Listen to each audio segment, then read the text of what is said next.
Hello, and welcome back to Of the People. I'm Robert Chernin with Ericka Redic, my lovely co-host, Ericka. The whole thing to me about the Iran deal, I mean, basically Biden is funding Iranian nukes. There's no other way to look at it, right? I mean, you can look at it any which way you want. But I want to talk about in terms of weapons to your enemy, domestically. If you see what was going on in New Mexico, and the interesting thing is, to me, it was radioactive. So I'm sure you've heard the governor of New Mexico, and I'm trying to get her name, which is Governor Michelle Grisham, right? Basically makes a gun grab. That's right. She declares a public health emergency, and under the public health emergency, allegedly for mass shootings in New Mexico, and because of the fentanyl crisis, I still haven't made that connection. She has outlawed not just concealed carry, because if you read the press, she signed an executive order that people can't conceal carry. No, people can't publicly carry concealed or open carry in New Mexico. Right? Yep. Even legal concealed carry license holders, nobody can carry a gun unless you're a cop. And the thing that just makes me crazy is that what no one really understands. I mean, they're starting to, because even some of the Democrats are basically saying, we support gun control, but you can't do this. That's right. You have a state governor, a statewide office holder, a governor of a state. And keep in mind, we are a federalist system, right? Yeah. We have a state governor nullifying the federal constitution on right to bear arms under the pretense of a public emergency. Which, by the way, isn't that what they did with COVID? They nullified First Amendment. They nullified Second Amendment, right? Yes. They nullified, right? Based on what? For the safety of all. Public health emergency. Right. Yep. That's why I don't understand why so many people are surprised or, like this is somehow unique at this point. The governors have been doing this. The federal government has been doing this the last several years over COVID and whatever else. So the idea that she's doing something uniquely horrifying is sort of laughable to me. I mean, obviously, I think it's horrifying and stupid, but why wouldn't she think she can get away with it? They've been getting away with this nonsense for years now. Well, I think that's true, but I have a couple different minds on this, or a couple different thoughts. I have one mind, just mine. I have a couple different thoughts on this. So if you followed this in the press, and we're talking basically mostly Albuquerque. I forget the name of the county that Albuquerque is in. My geographic knowledge is not that good. But I did know that Chester Arthur was the second president elected from Vermont besides Calvin Coolidge. Oh. Right? Got that. I did have that. We learned that. That was on break, folks. We do talk on break. But so the sheriff, the chief of police, the mayor of Albuquerque have all come out and said, we are not going to enforce the law. Yep. And the problem I have with that, or the executive I disagree with her ability, and I want to talk about 10th Amendment in a second. I disagree that she has the authority level to nullify the federal Constitution under the 10th Amendment, which we'll talk about. Yep. But what it also does, she signs the executive order. The local officials say we're not obeying the law. And even though I agree with the sentiment, what it really fosters is a more of a lawless culture, because you cannot cherry pick your laws. So I don't like the law. I'll challenge it in court. I think she's dead wrong. But it now forces the Republicans, and I don't even know if the Republicans, I take that back, but I mean, you now forcing state officials to say we're only going to enforce the laws that we agree with. And that's what the Democrats do all the time. Well, here's the thing, though, is it's not a law, first of all. It's an executive order. But it has the power of law. Executive orders. So the sheriffs actually are also elected officials, and they Right. also swear an oath to not only the United States Constitution, but their state constitution. So if she has an executive order that is unconstitutional and thereby illegal, they have no obligation to enforce it. In fact, wait a minute. Who determines that? So you think, so I declare Robert's World, right? Yeah. Who is John Galt? He's Robert. Robert's World, I declare you can't carry guns. You, in your mind, think it's unconstitutional. Who are you to say whether it's constitutional or not? The Constitution. According to whose interpretation? As a living document or an originalist? Oh, as either. It's been upheld by the Supreme Court multiple times. But you're missing you understand my point. You as a private citizen, even as a public official, are not in a position to render judgment as to what is constitutional or not. Only the courts can do that. And you can say the courts have already ruled on this issue, but the courts have never ruled on this specific issue, whether a governor can nullify a right to bear arms under federal constitution in her state, citing a public health emergency. They certainly didn't rule on it in COVID, and they didn't rule on it with masks and shutdowns.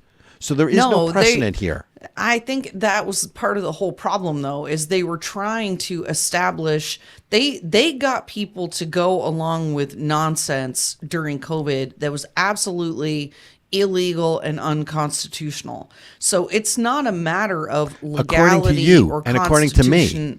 It's a matter of what will people comply with, whether it's legal or not.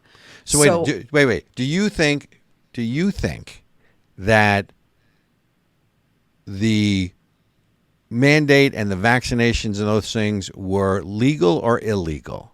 And second part of the question, do you think they thought it was illegal and they were, we know this is illegal and we're doing it anyway? Or did they think that we don't, or this 100%. Really? See, I don't think that they think in those terms. I don't think they made the determination that says, well, this is legal, we're going to do it, or this is illegal, we're still going to do it. I don't think the legal-illegal quotient or consideration comes into their worldview. Oh, no, it absolutely does. That's why they were, Talk to me. The Biden administration was doing things like going through OSHA to try to get through some of their mandates. So they knew that a lot of this stuff was illegal or unconstitutional. So what they did was try to force it through the administrative state, which you and I agree and have discussed on the show multiple times, how, the fourth branch of government, the unelected administrative state, is a massive, AKA the deep state. Exactly, is a huge part of the problem. So if they can push through some of these unconstitutional mandates and rules or whatever through the administrative state, they're bypassing Congress. They're trying to bypass the law. They're trying to bypass the Constitution. And so, even like with something as simple as the student loan repayment, they were like, Joe Biden was like, I know I don't have the constitutional authority to do it, but I'm going to do it anyway. And then somebody's going to have to take me to court to prove that I can't. But that's our system. Look, I do not doubt that they are trying to envelop this with the veneer of legitimacy or the veneer of law. What I'm questioning and what I'm saying to you is I don't think that their considerations are, we want to do this, is it legal or illegal? I don't think they go through that sort of they don't care. Mental exercise. They don't care. They say, we want to do X. They work from the end backwards. We want to accomplish X. And we need to envelop it in a veneer of legality so we can accomplish X through doing it through this department or with this edict or this executive order, and they backfill. Yes. So it's not like they go through the process as to what would a legal outcome be. They go to the outcome, right? The means, the ends justify the means to these people. Because here's the thing. Have you read her executive order? Oh, it's wild. I happen to have it with me. Oh. You know how I like to read things. I love it. So the governor comes out and basically, and she's citing that there is an immediate need to quickly reduce gun violence and illegal drug use. Now, someone has to explain to me where the fentanyl crisis relates to the drug thing, other than the gangs shoot each other up for drugs, but I get that. Here's what she said. She said the recent shooting death. State? You what? Aren't they a border state? Of course they are. What? Oh my God. Oh my. Okay. Okay. Go ahead. Go ahead. No. Listen, the people crossing illegally can have guns. The people in New Mexico can't have guns. Fentanyl. And fentanyl. Are you screeching again? I Are you can't even screeching handle again? it. Oh my God. No screeching. Nope. Okay. We're going to have a screech-free zone. I want that in the contract. I want a screech-free zone. Breathe. Breathe deep. So here's what she says. The recent shooting death of a 13-year-old girl on July 28th, a 5-year-old girl on August 14th, and an 11-year-old boy on September 6th, as well as 2 mass shootings this year. By the way, there was one in Farmington, New Mexico. I can't find the other one, so I think we're embellishing, but maybe. Spurred us to declare gun violence a public health emergency. Today's public health order includes directives to curb the gun violence and drug abuse that the governor has declared to be a public health emergency. She goes on to say, hang on, you're going to love this part. And when New Mexicans are afraid to be in crowds, to take their kids to school, to leave a baseball game, when their very right to exist is threatened. So you have the right to life, liberty, and the pursuit of happiness. So your right to exist is threatened. I mean, I sit there and I read this, and my eyes roll back in my head, and yet I still come back to what we talked about, which is the Democrats work from the end backwards. Yeah. Whether or not something is legal, as long as it can be enveloped in the veneer of legality through an agency or whatever, I don't think they give a damn. Yeah. What am I missing? That's listen to that language. Isn't that the same language that we hear about, the LGBTQ, right. whatever? Like, why not? It worked for them. I can't exactly. Oh, my right worked to over exist. Here, worked over here, it works over there. Let's do it now for guns. You're denying my ability to exist. No, you clearly exist. And guess what? My right to life, liberty, and pursuit of happiness is guaranteed. And it's supposed to be those rights. Not anymore, apparently. Guaranteed and protected by the government. And so the idea that, like... Do you believe that? We're going to... You really believe the government? Hi, I'm from the government. I'm here to help you. This is the thing. Okay, so tell me this, right, Robert? Like, basically what she's done, and correct me if I'm wrong, what she's done is she's made criminals out of the law-abiding citizens. So as a attempt to deal with the lawlessness created by Democrat policies, she is creating criminals out of she's doing law-abiding but she's citizens. doing more than that. She's creating criminals. She is forcing law-abiding citizens to break the law, i.e. not just citizens, but the mayor, the chief of police, the sheriff, right? Yeah. You know what this really is? Do you remember last show? My monologue was on. I would test you, but I know you don't listen to me anyway. But that's okay. I'm not offended. Well, maybe a little. Oh, my God. The monologue last show was for the safety of all. That's right. Right. And this is another one of... Folks, it's that slippery slope. For the safety of all, you have to wear a mask. Oh, for the safety of all, you have to get a vaccine, even though it's untested. For the safety of all, you have to be unsafe and not have the ability to defend yourself. For the safety of all, you can't have a gun. Look, it flows from there. For the safety of all, you have to wear a mask, which now we know is false. For the safety of all, you have to get a vaccine. Not 1, not 2, but 3. By the way, I can tell you something. If my dog got 3 vaccines for rabies and still got rabies, I tell you there's something wrong with the vaccine. But folks, that's a different discussion for a different day. Not going there. For the safety of all, you have to wear a mask. You have to have a vaccine. And for the safety of all, red flag laws, this is nothing more than a red flag law. Now the entire population is deemed to be risky, so none of them can have guns. Now, look, I don't think it holds up because and folks, here's your history lesson. The 10th Amendment to the Constitution is what this is about. We are a federalist society, right? So, and it's a very simple. The 10th Amendment says the following. It's got to be like 20 words.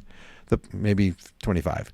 The powers not delegated to the United States by the Constitution, nor prohibited by it to the states, are reserved to the states respectively or to the people. So the key here is the powers not delegated to the United States by the Constitution. Right to bear arms is clearly delegated to the people by the U.S. Constitution. But you're so correct. They have to now prove it in law, and you know, Governor Grisham is going like, "Bring it on! I look forward to the fight."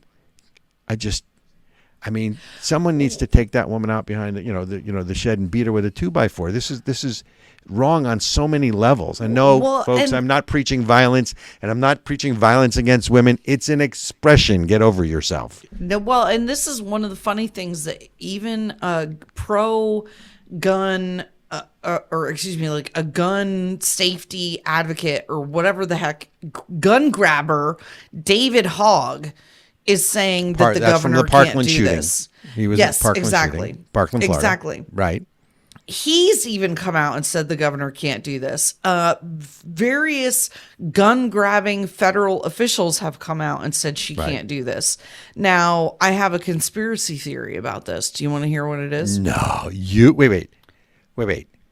You have a conspiracy theory? I know. It's shocking. I have to hear this. Here's my theory. What's your theory? These gun grabbers that are coming out against this governor are statists. They believe and they want a federal government that is supreme, right? These are the same kind of folks who want to see us become communist, socialist, top down, telling us what to do. And so they don't want to see the governors think that they have more rights or power than the federal government. So even though they might agree with the sentiment, they don't like the idea that this governor thinks that she has more power than the federal government does. And that's why I think that they're coming out against her. Do you know how you should never say your enemy is stupid? Maybe in this case I was wrong. It's just possible. You know, last time I made a mistake was like, I don't know, 1960 whatever. Yeah. But possibly. But I think that gives them. But look, I think that would give them too much credit to understand the 10th Amendment. So you're basically saying, hey, we want the federal government to be supreme, therefore we don't want the states to be able to do this. And I think it's simpler than that. This is such an egregious, flagrant violation of a very simple constitutional principle as stated in not only the Second Amendment, but reaffirmed in the 10th Amendment. Because I'm a states' rights guy by and large. That doesn't mean the states can do everything. It basically says if the federal government can't do it and it's not prohibited to, or federal government has this authority and this authority that you have, and if its policy is silent, then by omission the states have the authority. The federal government, the federal constitution specifically states that a right to bear arms shall not be, what's the word? Infringed. Right. So it still comes back to the hardest thing I have in all of this, other than the fact that I think, again, she's doing this with intent. Maybe re-election's around the corner. Ooh. But the reason I think, the thing that bothers me the most is one law for all, right? When you cherry pick your laws. So we're now, we being the Republicans or the people who are not going to obey that law, are now being forced into a Democratic camp, which is, it's wrong to only obey the laws you agree with. You can fight to change the laws you don't agree with, but you're supposed to obey all the laws. And we're arguing, look, the Republicans argue about selective application of the law. An executive order by a governor has the force of law, and now I don't think we're any better than they are. Now you can clearly break the law if you're willing to pay the consequences. So were I in New Mexico, I would continue to carry, right? Yet if I broke the law and I was brought up on charges, I would obviously fight it and have my day in court. But what these public officials are now being forced to do, and emotionally and morally I agree with them, but from a foundational standpoint, to have the sheriff and the mayor and the sheriff, the mayor, and the chief of police say we're not going to enforce the law and say this so publicly, adds to the problem, even though I agree with their position. Does that make sense? It's just, I hear what you're saying. This idea, it's basically like, we now, right, people who basically want to follow the Constitution, know it's whatever, we're now in a position to become the people that we've been complaining about for the last few years. I guess, is that kind of what you're saying? Like, oh, we've been mad that you guys are... In this instance, we're selectively choosing the laws we want to follow. And you can't do that. Now, Lord Benjamin is just talking, chatting with us about Rosa Parks and Martin Luther King shouldn't have resisted. And Ben, I disagree with you. They should have resisted. You can resist. You can break a law. You have to be willing to pay the consequences of breaking the law. Yeah. The law was, so do I think they were morally correct? Of course they were. Right? But you have to let the system function, and there has to be one law for all. Right? So you have to drive change. You have to drive change through the system, because if you basically say the system doesn't apply, then it's the same people who go, well, you're not obeying those laws. And, even though the Second Amendment's in the Constitution, we're not going to obey that law either. Right? Well, and see, and that's part of But that's what they're doing. And this is, something that you've talked about a lot, Robert, is this seemingly intentional erosion of the legal system of the United States. Right. So if we're now at a point, intent. Right. So if we are delegitimizing the courts, if we are delegitimizing the legal system, we're delegitimizing police officers and law enforcement, then so I just made that connection. Think about the ramifications of this. Yes. So the ramifications are that we're only going to cherry pick, and we're only going to follow the laws that we agree with, right? That's Now we have designer laws, right? You have designer clothes, you have designer colleges, you don't pick your colleges based on your politics. So now, based on my politics, I'm only going to follow certain laws. Again, morally, emotionally, I agree with the local, state, and state officials. It is a flawed law or executive order. Yeah. But we become no better than they are, because we're not following. Look, the rule of law either applies or it doesn't. There is a police officer, but if you are a law enforcement official who is, has a monopoly on violence. Okay, so police. Wait, say that again. If you're a law, who has a monopoly on violence? The state, the federal government, the cities, municipalities. But that's why you have the right to bear arms. But that's the point. So then break the law. Break the law, and be willing to pay the consequences of breaking the law, to stand up for what you believe in. My issue is the public officials going on the record and saying, "Don't obey that. I'm not going to enforce the law, and all of you don't obey the law." Well, that's an individual choice. If you break the law, it's your choice.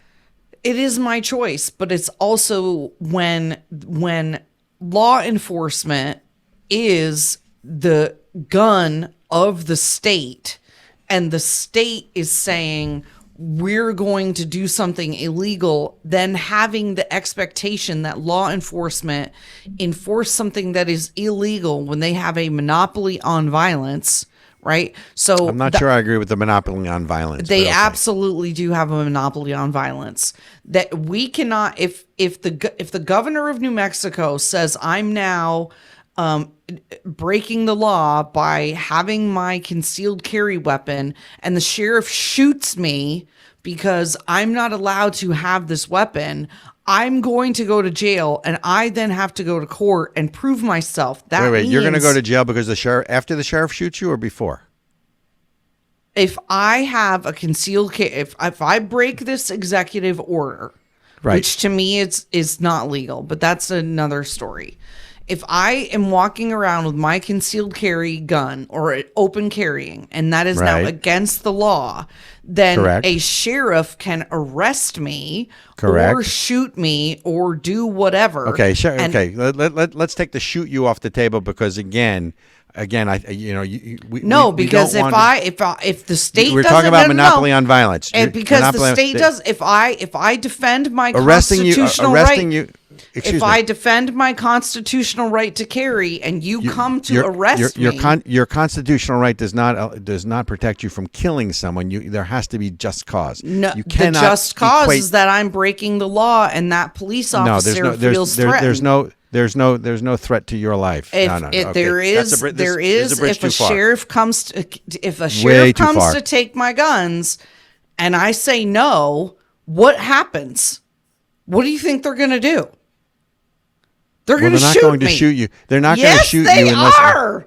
And I'm going to defend myself against a tyrannical government. So it even says in the Constitution, I have the right to defend myself against a tyrannical government. So if I say, no, you're not coming to take my guns, you're not coming to take my stuff, and I'm going to open carry, then according to that governor's order, the police can do whatever they deem necessary to alleviate the threat. So that means they can only use lethal force. They can only use lethal force. First of all, And by you the way, don't think the I'm going to use Constitution- lethal force if they try to come at me and arrest me for doing nothing wrong? So What happened so- to the Bundy Ranch? How many people died at the Bundy Ranch when the federal government came to try to take their land and they said, no, you can't come take our land? They shot and killed the family. They absolutely are willing to shoot and murder American citizens to follow the law, which ended up being adjudicated in the courts later that what the federal government was doing was illegal. Robert, there is precedent for this. This has happened. They have a monopoly on violence. And if we stand up for our rights, they will shoot and kill us. We've seen it happen over and over again in this country. So the idea that somehow we should just let them run roughshod over us. We're gonna agree to disagree on this one. Let's segue. I want to go back to cherry picking because part of the issue I think is cherry picking. So there's another, and this we're gonna go way away from guns now. Okay. But we are gonna go to cherry picking. So the whole thing, and we're gonna talk a little bit about climate change because cherry picking laws, cherry picking colleges, cherry picking information. What I want is the whole truth and nothing but the truth, right? So help me God. Isn't that the oath you're supposed to swear when you give testimony? Mm-hmm. The testimony I'm about to give is going to be the whole truth, nothing but the truth. Right. And you swear on the Bible. Is it left hand, right hand? I always forget that. So you've got this guy, Patrick Brown. Now, Patrick Brown was the doctor of Earth and Climate Sciences and Johns Hopkins University lecturer. So he puts out a paper, this whole Maui fire thing. He puts out a paper that basically says the climate change heavily impacted wildfire behavior in Maui. When he was called out on it, he later said, he later said that he left out the full truth, quote unquote, his words. I left out the full truth and focused narrowly on the influence of climate change, and I didn't focus broadly on other relevant factors that contributed. Why? Because it's just the process of customizing the research for an eminent journal caused it to be less useful than it could have been. So the guy cherry picks again. So, look, we've already determined that 1,600 scientists, goes back to the last show as well, right? 1,600 scientists, including 2 Nobel Prize winners, one in physics and one, I think, in biology, basically said climate change is a hoax. They're not saying that their climate isn't changing. Climate change is a hoax. So now you have one of the lead researchers who basically says, I left out all this information. I cherry picked what I put in so I can get my study published in, let's see what the trade journal is here, about Maui. Let's see if they say, his research in order to please the editors at Nature and Science magazines, which are prestigious online science journals. So is that what we've come to? Oh my Where God. everything, so you're going to cherry pick the laws. You're going to cherry pick the facts to what? The end justifies the means. I want to get published because I want to be rich and famous. Yep. And I want to be in this prestigious magazine. So facts don't matter. Truth doesn't matter. We can cherry pick whatever we want because the end justifies the means. What am I missing? Because we're almost done. We almost got to go to break. Well, I think this is just, another opportunity. Just wait 5 minutes and they're going to override our constitutional rights because climate change is an emergency, a health crisis. Climate change is for safety of all. It's another iteration. Yeah, exactly. I think it's just For the safety of all, save the earth. Don't eat meat. If we as a society And if you have too much decided, gas, take X-Lax. we have just, as a society, have just downgraded truth and reason. We've said truth and reason doesn't matter, and so therefore I can just say whatever I want to justify whatever I want. That's where we're at these days, I think. And again, it comes back to I don't think the Democrats care about process. They care about results, and anything they have to do to get results, whether it's for the safety of all, that slippery slope is now, because until you refute that argument and basically say your argument is wrong, and even if it isn't wrong, there are no facts, and you don't have the right to infringe on my freedoms, so you can, kiss my whatever. Can't say that on the air, right? We're cherry picking facts. Yep. For the safety of all, which is this sort of, banal platitude of, why wouldn't you want to do something that protects the safety of all? Aren't you a good member of society? No, I'm a good member of my family, and my job is to protect my family and my neighborhood and my friends and to take care of the community. My job is not to tell other people what to do. And to all my Democratic friends out there, if you don't like what's on the channel of a TV, change the channel. Don't ban the content. Amen. So, anywho, we're getting the high sign. We got to go. This has been, whoa. We have to go. Whoa. Folks, you can find us on Twitter at RB Chernin or Ericka Redic. And you want to follow us, like us. You can even unlike us, but follow us anyways, whether you like us or not, right? Leave us a 5-star rating. You can reach me at Robert C. at ASIC, ACEKFUND.org, Robert C. at ASICfund.org. You can find me at RB Chernin on Twitter and lots of other places on the website. Ericka, I'm going to give you the last word. Make sure that you share this content, folks. That's the big thing is the algorithms and the overlords don't want this information shared. They do not want you informed and engaged. So make sure to share, and keep talking to your neighbors, even if it's scary. And get off the bench. Amen. Get involved. Amen. Folks, you have been listening to Of the People. I'm Robert Chernin with Ericka Redic. Thanks so much for tuning in this week. We'll see you next week. Take care.